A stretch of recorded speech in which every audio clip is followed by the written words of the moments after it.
Now, one of the biggest questions I get is, despite being an option seller for passive income, is how have I leveled up my account growth? Because when you trade options, especially selling options, it's very hard to level up your account and get those 50, 60% plus gains every single year. Now, I've been fortunate that I've invested in stocks through buying shares that have gone up quite a bit. I've shown on my channel a lot of times about Tesla and PayPal, where, I'm 20, 30K up on these positions. And I did put 15,000 or $20,000 into these stocks. Now, I appreciate that people's accounts may not be able to get 100 shares of their favorite stock and then sell covered call strategies and also reap the price appreciation. So in this video, I'm going to show you another way you can do it. And I've actually done it live in my account, which is why I pull the account statements up every single week to show you that I've got skin in the game.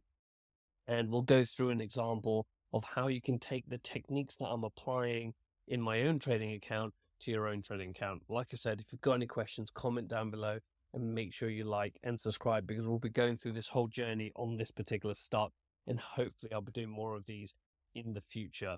So we've got my activity summary up. This is for last week. And again, what we start to look at is the dividends that I get and the option premium that I get every single week. So we can see here for last week, Tesla paid out, didn't pay out a lot. Everything was like 57 cents a share, something along those lines. And I netted $434 in dividend realized income, which is great to see. And then we go on to the trades. So the trades are my stock trades, my options trades, and my currency trades. So this is how it works. So from a actual shares perspective, again, I continue to buy yield max. Tesla's dropped again to an all-time low, so I've snapped up another 100 shares at the $11 strike, and that's just being assigned by selling or buying call options and getting them exercised, because that's the only way I can buy yield max. So again, less aggressive as I've probably been in the last few months, but again, I'm continuing every single month. I will continue to add at least a minimum of 100 shares into the overall portfolio. And then these are all my options trades, but the two things I really want to show you is my total. So again, net proceeds altogether is only $22. Now, why is that? So the reason why that is for this line item here. So this is what I want to spend the bulk of my conversation about why I did this trade and what this trade actually looks like and entails when we untangle it. So what we did, we actually bought an option. Now, again, I don't buy options as an opening trade. I obviously close trades out by buy back the option, and I'm a predominant option seller. But one of the things I've been looking at is how can, again, you level up your account. And the way I kind of do that is buying a deep in the money call option. And in this case, I bought this for SoFi. I bought this for $579. And we'll go into the reasons why shortly. But effectively, what I'm doing here is what's called buying a LEAP option. Now, LEAP option is effectively a deep in the money call with an expiration date longer than 6 months. Again, I'm going to go into it. There's lots of videos out there to talk about LEAP options, and I'll show you through option strat of how this is constructed and what the potential return can look like for this one. But the key thing to note is if I scroll back up slightly, so you can see what I've done.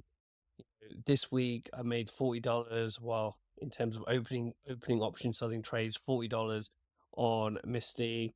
Sold another put on Nike for 186. And Palantir started plummeting this week, made $236 on Palantir. And then we've got my call option there.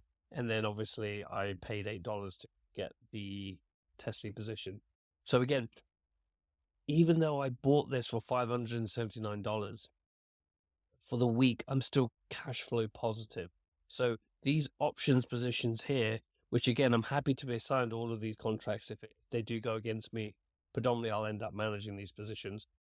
I have come up with a gain. So even though I've only made $22 in options premium or cash collected in the week, I use that premium to go fund this basically quote unquote free trade on SoFi because I collected it through my options premium. So that's one thing to bear in mind, and that's where I'm going to hopefully try to do things differently, is by using premium collected and reinvesting them into long call options as well. So again, I've got things I buy dividend stocks on margin. That margin gets paid off, or I hold that margin because the interest rate continues to decline over time. And therefore, for me to hold that margin isn't very expensive. And then I utilize option premium to either go buy more dividend stocks, which I have been doing, or end up funding other kind of funner plays to kind of count growth perspective from there. Let's now go into this overall trade and why I think it's probably going to be a good punt for me at the end of the day. And again, this is why I don't use this as my main option strategy. It's kind of a punt for me and something that I want to do differently because you guys are kind of asking for this type of content. So firstly, if we just look at SoFi, on Friday when I placed this trade, it was down 5.72%. The whole kind of market was down due to, I think, low consumer index or confidence. Some report that came out negative, which again enables opportunities and increasing volatility. Therefore, I sold the Nike option, I sold the Palantir options, and then I ended up buying this call on SoFi as well because also it's down by 5%. If you look at a 1 year chart, which is kind of where it's been. Forget a 5 year chart, actually. Yeah.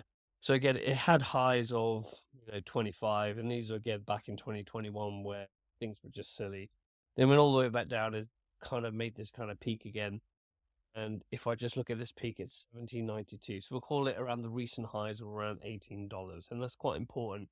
It's part of this strategy when I show you this in a second.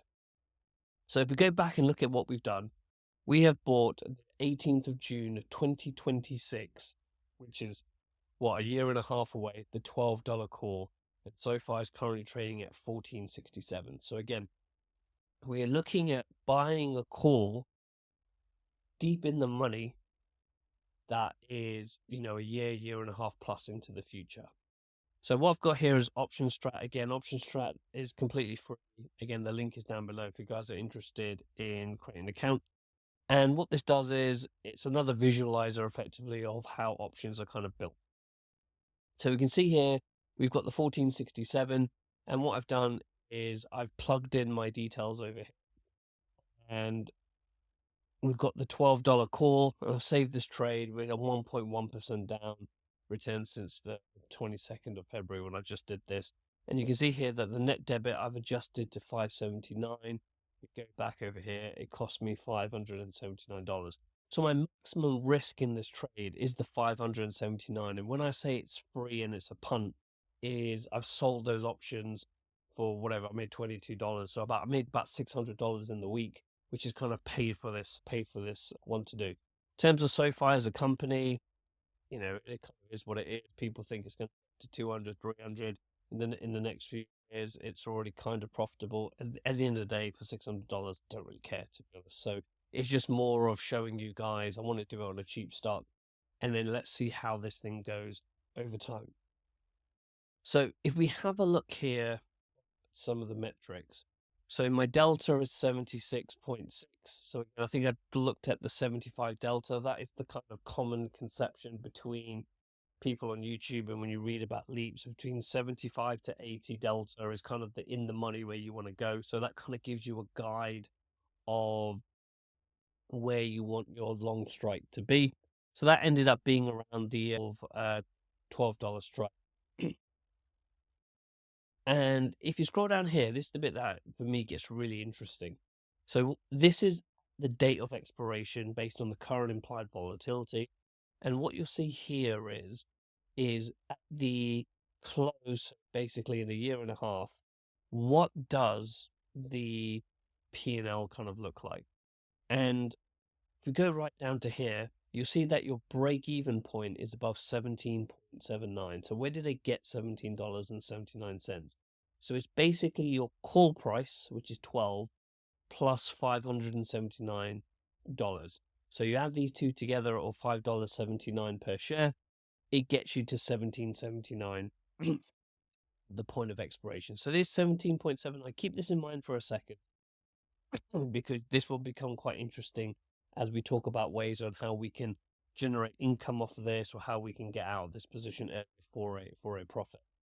So it needs to go 21% between now and a year and a half to be able to go get that. before we go into maintenance strategies and how we can generate income off of this position, the bit that I find really interesting is that if we go back to this chart, we're saying here that the high is around $18 recent highs, and it's currently trading at wherever it's gone, 1467. So it needs to go up another $3.5 odd. So if we go to the 18 strike, and let's say it does that in, I don't know, between February and April, just goes back to its recent high, which is a 23% move. So I could go buy 100 shares of SoFi for the best part of $1,500, and if it went up to went up 23% to its recent highs, I would make 23% on my 1,500. However, you can see here that I'm now controlling 100 shares, so they're one contract of this, for a lot less than $1,500, for $579. And you see here, if I go to this $18 strike between February to April, you can see the leap option, this 579, will increase by between 45 and 40%, which, when you actually think about this for a second, it's a much better percentage return.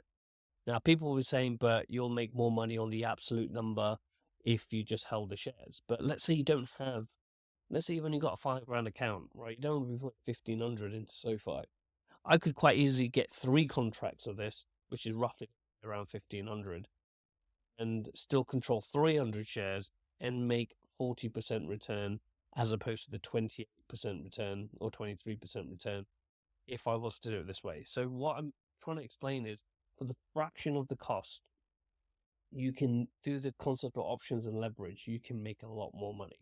So another example here would be, even if you take the date of expiration here, June 18th, if SoFi nearly doubled to $27, which would be an 84% return, you can see here that the leap would be worth 159%. And if I put that in profit and loss terms, the leap will be worth 921, where in terms of profit, right? So on top of that 579, which obviously is 160% return. So that's one thing that you have to bear in mind when it comes to leaps. About, you can do the concept of leverage. You can control, in this case, 100 shares a lot cheaper than buying 100 shares outright. And then secondly, if you get your direction right, you can profit and make a lot of money through leaps if you diversify your underlyings through various industries and all those kind of good things. Now, for me, being an income investor predominantly, is how can I start making money off this? Like, or reduce this debit size so that I'm still producing income every single month. One of the ways that people do this, and I can do a separate video on this, is what's called a poor man's covered call, or a PMCC. The reason why it's given a poor man's covered call name is because you don't need to pull up the full $1,500 to go sell a covered call. You only need to pull up $579. Now, you might be thinking, hold on a second, my break even is $17.79. So if I ended up selling a call for $17, $18 for the next month, you might be thinking, it's not going to be a lot of premium. And you are right, it's not going to be a lot of premium. But here's where it starts getting interesting. Let's take this $15. Well, in fact, let's take the $16. If we take the $16 price, you can see here at the date of expiration, we are at a loss, right? Or close to that, February next year, because our break even is at $17.79. But if you notice that if it gets to $16 by February the 24th, this leap's going to be 17% up. So what I'm saying is, you can sell near-term covered calls or poor man's covered calls a lot less than $17, $18, and get more premium because you're closer to the money, and also get the upside of the leap as well. So there are 2 ways you can do this strategy. The first way is you are doing it for the call appreciation, i.e. you're in the money calls, the price starts going up and you're reaping the benefits of the leap option. The second option is that you want to sell covered calls or poor man covered calls on stocks like Apple or things like that, which are, you know, $20,000 or whatever the price of Apple is currently.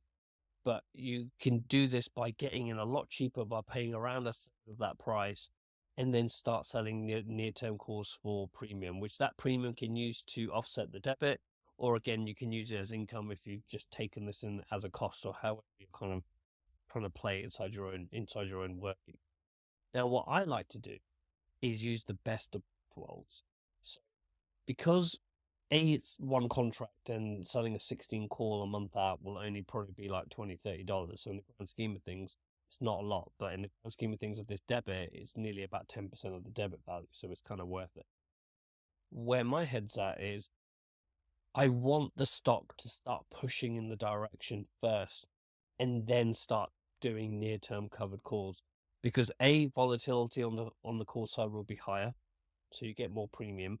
B, the stock price will be higher, so therefore naturally the extrinsic value is going to be greater on higher valued stocks.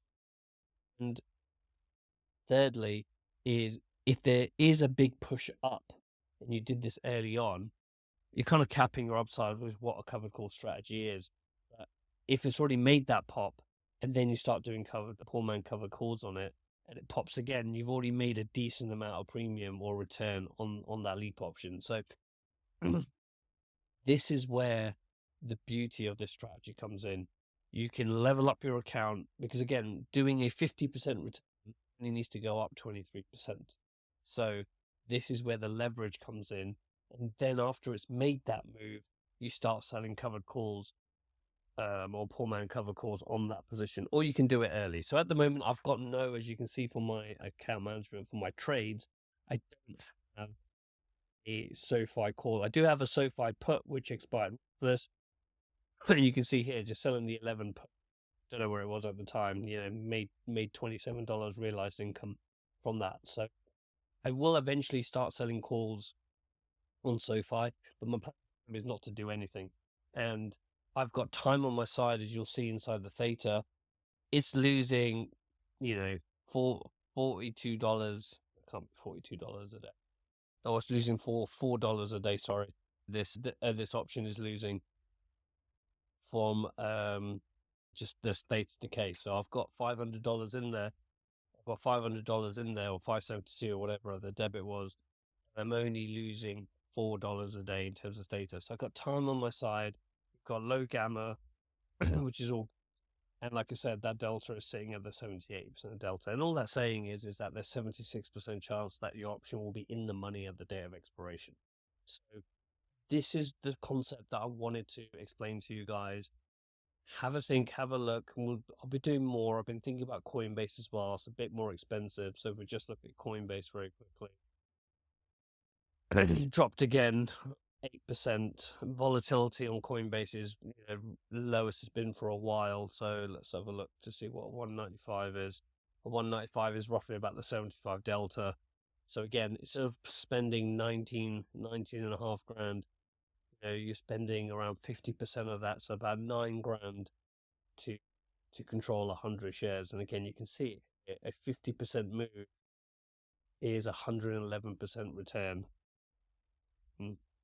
which if we go back to the table version, you can make 9 grand, on the stock, which again is something to kind of consider. It's a bit more of an outlay. Plus, again, you can sell near-term cover calls on it. If you manage it properly and set the strike, you can get, 100, 200 a week from doing near-term covered calls on Coinbase. You've just got to time them well just to make sure that you're far enough away for a pop, because that'd be the worst case. Well, it's actually the medium case scenario. Worst case scenario goes down. And that's where, if it does continue to go down, you can chip away at this by selling by selling your near-term calls to chip away at this 8 grand as much as you can, which again does impact my kind of performance that I'm showing you guys, that making 500 to 1,000 a week. Here I'm basically flat.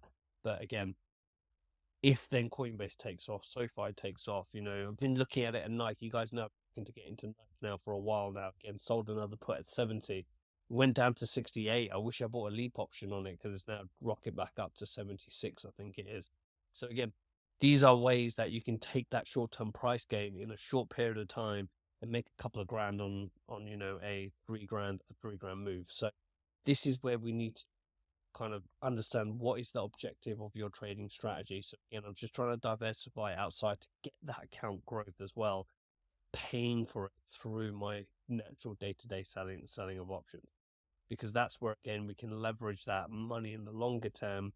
Once I get the account to 200, 300,000, I can place bigger trades on selling premium, which then I can use some of that for income and some of that to end up buying calls or buying dividend stocks. Hope you've enjoyed this video. It's a bit more of an in-depth tutorial one. Make sure you like and subscribe, and I will see you guys in the next video.